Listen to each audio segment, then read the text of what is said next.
spreadsheets versus databases, or I should have probably called this spreadsheets and databases, as we're going to have an introduction to both of them here, where we're going to talk about what spreadsheets are, what databases are, and what are they both used for in common, and what are their differences, what are advantages with different things and disadvantages with different things. So we're going to be looking at them in pretty good detail and comparing them with each other, different types of spreadsheets, different types of databases. We're going to look also at an example, which is going to be a company that wants to store end-of-day information on a computer system. We're going to look at the spreadsheet options and the database options for this. The end-of-day is a common process done in most companies that have some type of transactions, where they want to keep track if they've used a register. If you've ever been a cashier and you had to count down your till at the end of the day, a lot of cashiers, they've got to do that. They've got to count it down, they've got to record what was in it, they've got to record what the register said they sold. Now, where all is that stored?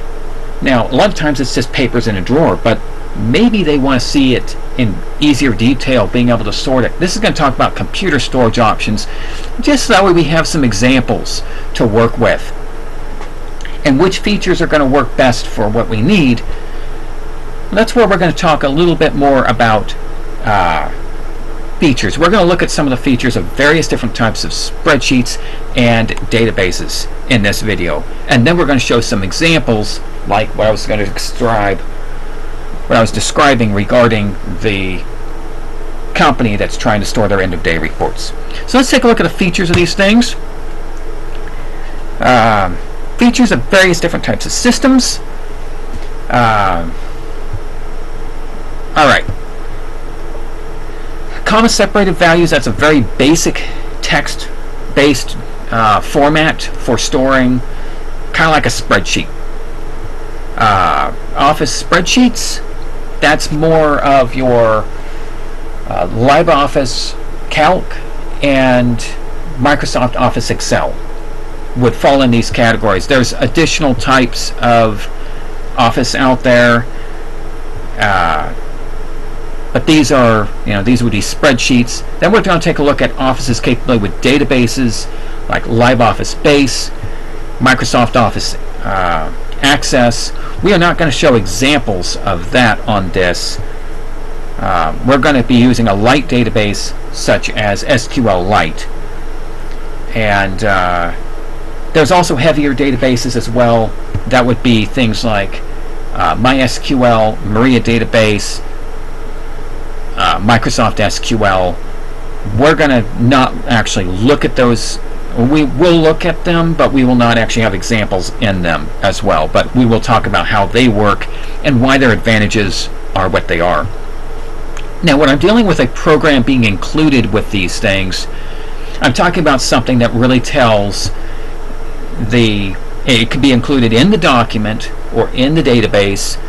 It can be included in the files that tells it how your data is supposed to be structured and how it's supposed to be manipulated, and helps to enforce that to keep your stuff intact.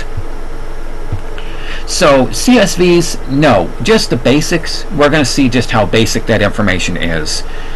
CSVs don't have that. Office spreadsheets, you can add functions to them, but it's not really a program like that. It's not really applicable either to spreadsheets, because they're not databases. This is more of a databasing function.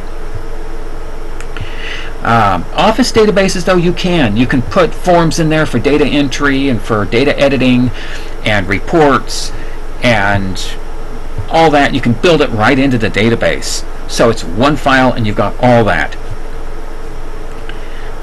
Light databases, no, they don't include this. It's a basic database. Yeah, it's kind of basic, lacks that. Heavier databases as well, they don't have it either, though. They're more for storing volumes of data. So we're going to take a look now at snazzy. What I'm talking about by that is what type of appearances can you put as far as changing colors and really making it look nice, manipulating the appearance of your information. CSV has none of that. It's very basic. It just has the information. That's it. Office spreadsheets and Office databases have that capability. Light databases, they're very basic as well.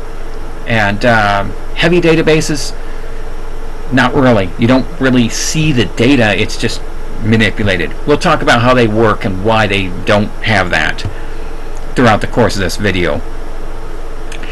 Remote access. This means being able to access it by a program that is not, if you wrote your own program, would you be able to access something that you created with the Office database, the Office spreadsheet, or whatever it be? If you've created your database there, can you access it with your own software?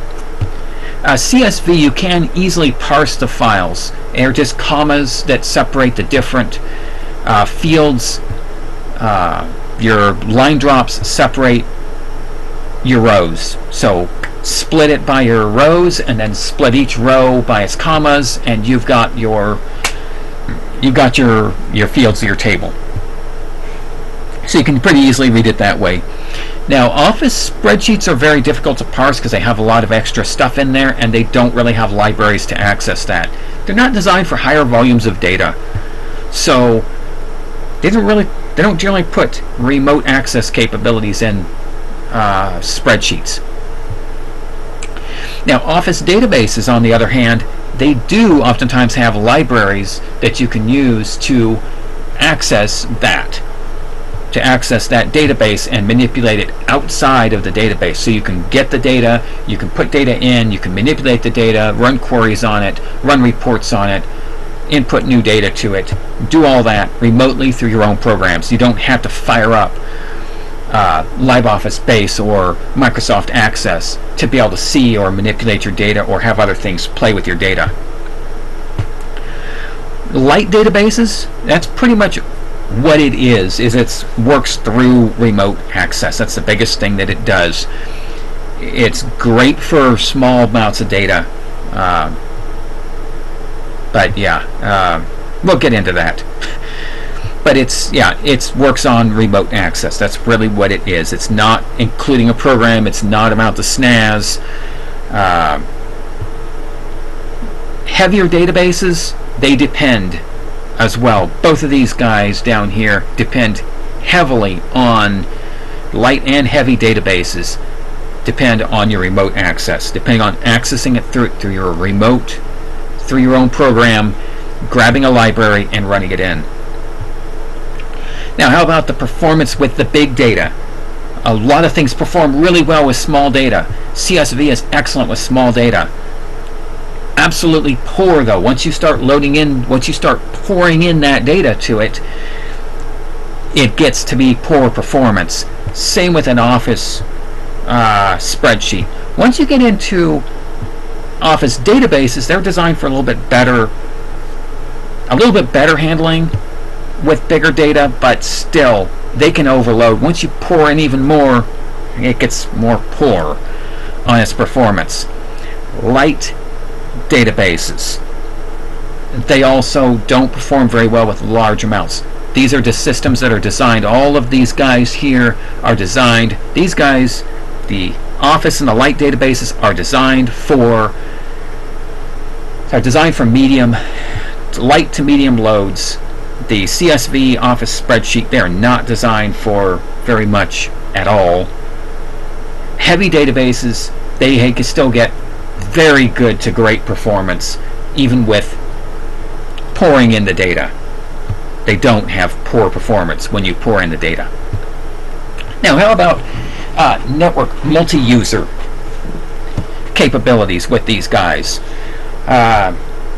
What I'm talking about by this is being able to have your database in a central location and then being able to access that with people in all different parts of the world, possibly. Now CSV, you can override almost all these that you have remote access to your own program through. You can write your own server and still get that access on there. It does not by default have it. It's not built in. It's not designed for it. So your CSV, it's not designed for it. Office Spreadsheet would be very difficult to do that because it also doesn't have the remote access capabilities. So it's really tough. Office database, once again, you'd be having to write something else here that can access that database. Write your own server client thing where you distribute the client out where you need it accessing in and access to the here. So these guys are more designed for programmatic access, and you could do it that way. But as far as really distributing it, using it as a huge distributed system, that nor the Light database are very good for that. Both of these guys are in the same boat. Now, Heavy database is designed for that. It's designed to be accessed on the local system the same way as it be accessed on the remote system. It's really designed to be able to be accessed by multiple people at the same time. They're absolutely awesome with that. Now, as far as backing up data, many of these things from the Light database up, CSV, Office Spreadsheet, Office database, Light database, all of these guys, they're very easy to back them up. You copy the file and you've copied all the data. Now a Heavy database, you've got to run a big heavy script on it to be able to download that result of that database that should have all your data in there. Then you can save that result somewhere else, and that's the backup. So a lot of times they do have some systems in there built up to run those scripts, but that's the process. You're not just straight copying a file like you could on a Light database. And that's one of the advantages with a Light database. But if you're dealing with heavy data, use a Heavy database. Big data, use a bigger database. So let's take a quick look too at what separates the Heavy database from everything else too. And then we're going to get into the examples, and we'll hopefully make a lot better sense of what I've done with a lot of this. The parts of the Heavy database deal with your program that's trying to access the data. In your program, you're going to access a client. That client is usually like a library that it's going to call. And then that library knows how to talk to, its job is to talk to this server. The server's job is to initiate a worker process. The worker process's job is to know how to manipulate that data on that server and not corrupt it. So because of the modularity, that's my main point behind all of this, you have all of these different steps that it goes through that protects the integrity of your data and allows it to be multi-user, network capable, distributed even across multiple file systems, across multiple machines. You have this capability. You have a server that can decide to relay it to another machine before it spawns a worker process. Hey, that data table, that particular length of that data table is on this other machine. So it can do that. So anyway, yeah, let's go ahead now and dive on into our examples. We've had enough of all this, but we're going to take a look and see what these different features really do for us. Alright, in my case I'm using Linux, so one really cool thing is there's a templates folder out of your home directory, and that you can put your open document spreadsheet file into, or whatever file that you wanted to use. But in this case, we're using different spreadsheets for different days, is what the idea is here.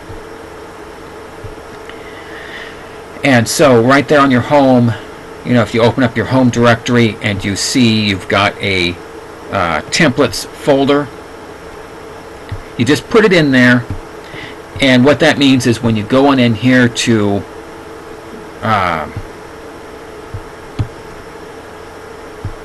you go on in. If I was going to do this, I would have a different folder for each employee that they would be creating these spreadsheets into. This is using the spreadsheets. I'm going to first use the spreadsheets and demonstrate using the spreadsheets for storing our end of day reports. Then I'm going to talk about using databases for it. So yeah, I'm going to have different folders, and so each employee would go into their own folder, and they can just go down here to create a document, and this is a list of everything that would be in that templates folder. If you don't have that capability, and you can just type in whatever name it is, and it would hopefully be the actual date and not some smart aleck remark like I just typed. If you don't have access to the templates folder, if you don't have something similar to that, you would want to open that. You'd either want to copy the template and then open the copy, or open the original and immediately save it before you make any other changes to it. Train the employees to do that, so that way they don't corrupt the original. Now, some of the things, like I mentioned too, you can have formulas on here. You know, I can have this to where it totals up all of these fields. You know, so as I enter things on into all of these guys, or don't enter anything, it totals up. And so that's based on the formula. And it can even grab stuff from other sheets. So I can have multiple sheets. CSV is one of the few types that we can't have multiple tables in one file or in one database, as the Office and Light databases, their file is a database. So each data table is a kind of like a spreadsheet. We'll get into that too. Now, spreadsheets don't really enforce, even whenever I tell it, hey, I want to display this as a particular type of format, it's not going to enforce that I type it in there. I can type in to something that was meant to be a number field. I can type in something that's not a number, and it just has to recognize, okay, there's no numeric value there, I'm not totaling that. Which makes it to where it's not going to be as efficient with, that's part of the reason why these spreadsheets don't get the efficiency with handling larger amounts of data, because it's not all enforced to be the same. So we can see on here, I've also got formulas I can use to make everything there. I can have all my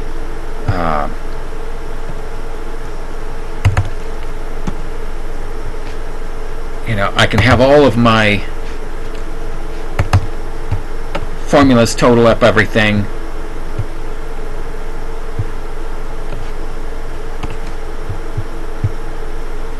And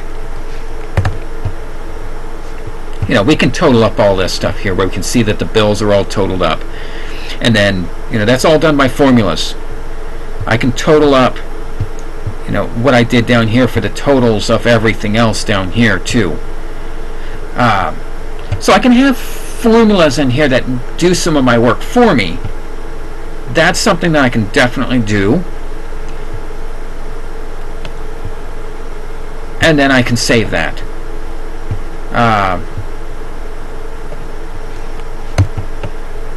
And it can automatically show my overs and shorts. I can stick other stuff in here, but you can see where I added some color. I've got the formulas. We can kind of get the idea on here. Each day would be a different sheet, and because of it not being enforced what format my data was, I was able to enter some silly information here, and it took that. This is not going to be as efficient when it comes to searching information, especially not when everything's on a different sheet for a different day. So that's how that would work.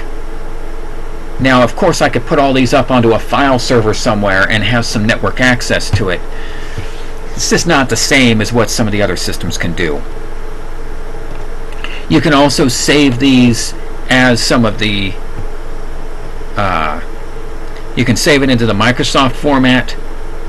You can save it as a database type format. You can even create like a HTML type format. But CSV, if I really wanted this to be generally accessible by most programs, CSV is the way to go, because almost everything can read CSV. I can export it there, but it's so limited too. It can't support more than one sheet. But let's take a look and see what that looks like. So if I'm going to take a look and see, it's just the basics. It doesn't even have the formulas. It's just such basic stuff, but it's a line drop and commas. And it can show me which fields are empty, but that's about the sum of it. So let's see just how much snaz we lost when we reopen this. And we can see how just, how empty that file is. Just how, we don't have the multiple sheet capability with this. It didn't have any of my color or style on this. It's lost its snaz, it's lost its formulas. It's got the information, but that's the sum of it. So now let's take a look and see how databases are. Now, databases are more meant to be manipulated by different programs. So you would have things like, in this case, I have my example of a CLI program right down in here, command line interface, where this could be accessed over an SSH, and hopefully you would have data in your database that would, for example, have maybe tell by IP which store, department, or employee you have. So the idea behind programming is your program should be doing the work for you. You shouldn't be having your employees have to figure out everything and type everything in, because those few minutes that you spend programming are going to save seconds off of every single data entry, and those employees are going to be, those seconds are going to add up. So you can also have the shifts to where it's going to try and tell, which time period, and whether it be first shift or afternoon shift, whatever that be. But here we have, so that way we can identify which shift it is based on the time or based on the IP. And this is probably better off if you used a login, because then the login is going to link to the user, and then that would be their common department, their common store, their common employee name, maybe even the username of the employee you'd use. That's probably what I would use, but this was just one example. If you had a IP address, you could also try and figure out, and whatever you can figure out, that could pre-populate in. Because once these programs access, they can do all kinds of stuff. They can read the database first and then decide to add to it, or whatever they decide to do. And so they should be able to pre-populate a bunch of the information, which store number, which department, which employee. And hey, if you're dealing with an employee that was fired last week, you should really terminate the program right here. They shouldn't be allowed to get on in there and continue to add to or manipulate your data in some way. And once again, we should be using real dates, not smart aleck stuff. We need to get our stuff in gear. But here we entered, the amount of trash that we sold, the amount of junk that we sold, how many $20 bills we took on in. We took in 2.5. One of them was ripped in half, so we took in about $50 in $20 bills. How many dimes? Maybe a couple rolls. Well, that'd probably be like 4 rolls of dimes. You'd go through each of the items that you would have gone through on your spreadsheet. But here would be a guided thing, and that's where it could make those decisions. It can also automatically enter a bunch of that information. You can also do that on the spreadsheet as well if you have different employees having their own spreadsheets, different spreadsheets on different computers, maybe you know this computer is going to be accessed particularly by employees in a certain department of a particular store, so that information could be filled out on that template. But in this case, we can add a lot more onto that. Another thing that we can do is we can even create a GUI system that would do its own over the network. Now, this is harder to produce. You know, you're going to produce your whole GUI interface, and you've got to produce your server. There's a lot more involved, but this is one option that you can do that makes it easier on your employees. So, you know, they can select from drop downs based on whatever shift it was. Remember, we had the determination of which shift. We'll figure out which employees are supposed to be working and which options there are. Maybe which ones are clocked in at the moment, which ones are about to be clocking out. Enter however much cash they had. And that's really the way I do it. I wouldn't really have, my 20s and my dimes separated, because I'd want to have one hand over the adding machine, and I want to have my employees be doing the same thing. One hand over the adding machine, and then just finally get to the total of all your cash. It's not going to matter how much you got in 20s and how much you got in 10s, more than likely. It's going to matter the total cash, so save some time. So these are some options to be able to input. And then, of course, these guys would have been updating to, updating to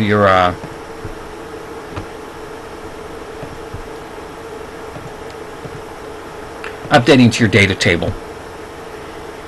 And another way that you could do that as well is by having a web base, and this is probably one of the more simple ways to do it.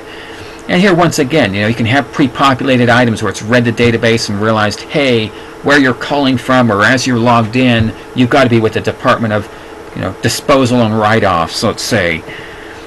Which employee are you out of the list? And seriously, the HR department needs to stop calling everyone names. I thought they were supposed to be the ones policing that. The date, it can pull the current date and pre-populate that. Maybe you don't even want them to be able to change it. That would be an option too.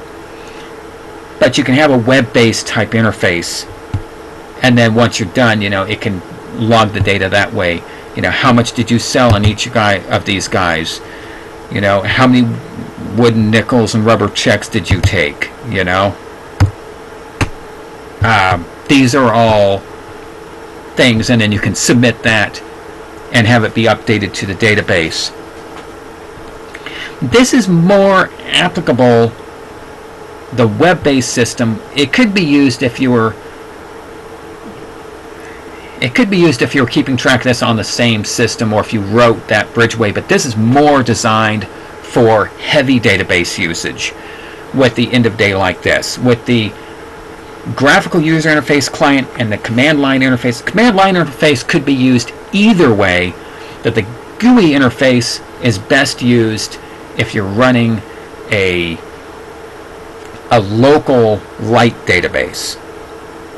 And so it just depends on what you're running. But the CLI could be run as a terminal on your own system, as I ran it there, and that would be best run for a local light database on one machine. But if you telneted in or SSH'd in, you could definitely use it the same way for anything else. And then once again,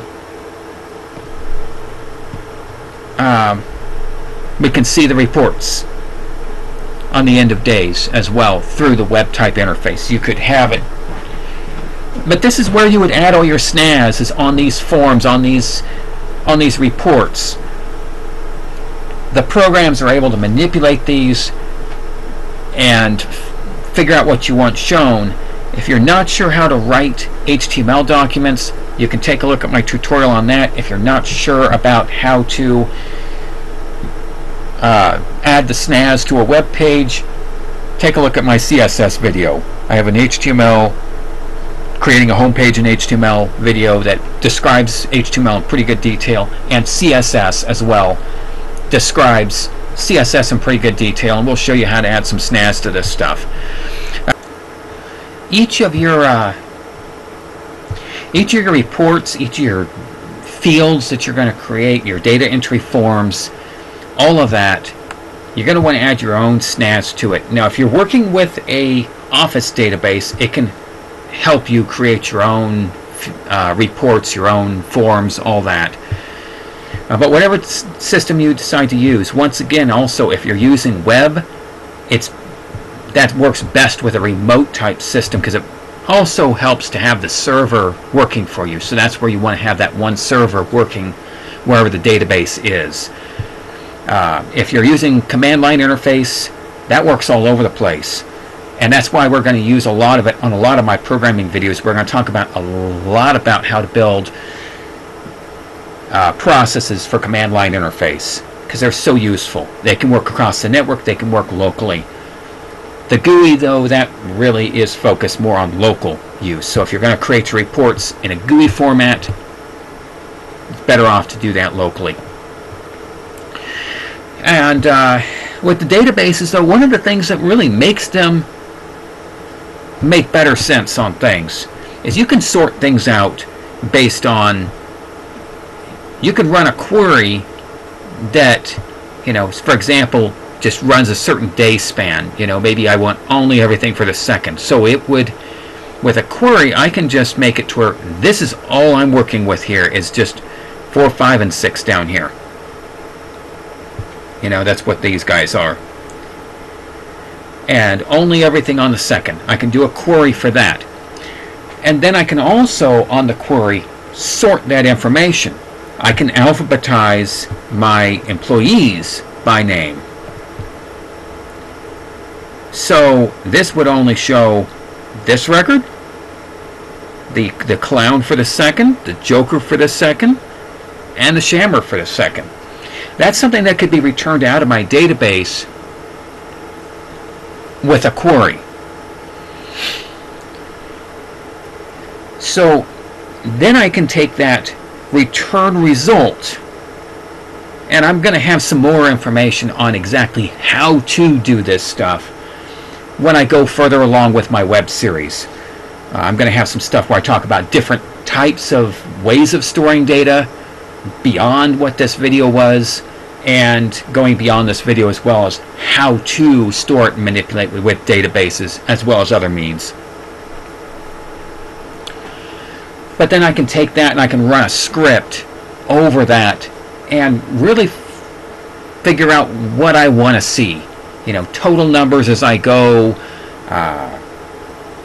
sort things out based on criteria, whatever I choose to do on my reports or for my data entries. I have a lot more manipulative access. I'm able to manipulate it better in a database than I can with a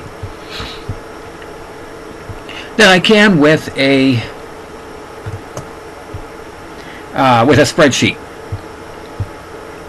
The other thing too that I did want to talk about on here is size and efficiency. The best efficiency is actually CSV, because it does not have any structural data to put in with your data. It just has the data itself. So it's super efficient as far as the size of the file created. The most inefficient is the Office spreadsheet. That has all that style information and macros and whatever else you had in there is put in there. The structure information, the coloring information, your formulas, all that's put in there every single time. So that was the most inefficient. Heavy databases are actually very efficient. They usually store the structure once. Actually, most of these databases are. Office databases are a little bit less efficient than the light and the heavy databases, because they also have some additional overhead, some of the forms and stuff like that, and reports and additional information that they will put in. But a light database or a heavy database is actually quite efficient. It stores the structure once and then stores the data multiple times. So you're really only storing that structure once. It makes better efficiency It's stored in a very efficient format, and it's much more efficient to use. It's one of the more efficient ways as far as drive space versus the amount stored is on your databases. The bottom line, I feel, is wrapping this thing up. Using spreadsheets is great for portable information, as could be Office and Light databases. It just depends on exactly what you're looking at on here. Do you want snazzy stuff? Are you trying to make it portable? Do you want it multi-user access? Just what type of project are you doing? You need to look and see look at your own project and figure out what you need in there, and then figure out where to go from there. So now you understand the features of the databases. Now you can move forward with deciding your project that you understand. How is this going to, which database is going to fit your project best? Which database or spreadsheet would you rather use? Thank you for watching.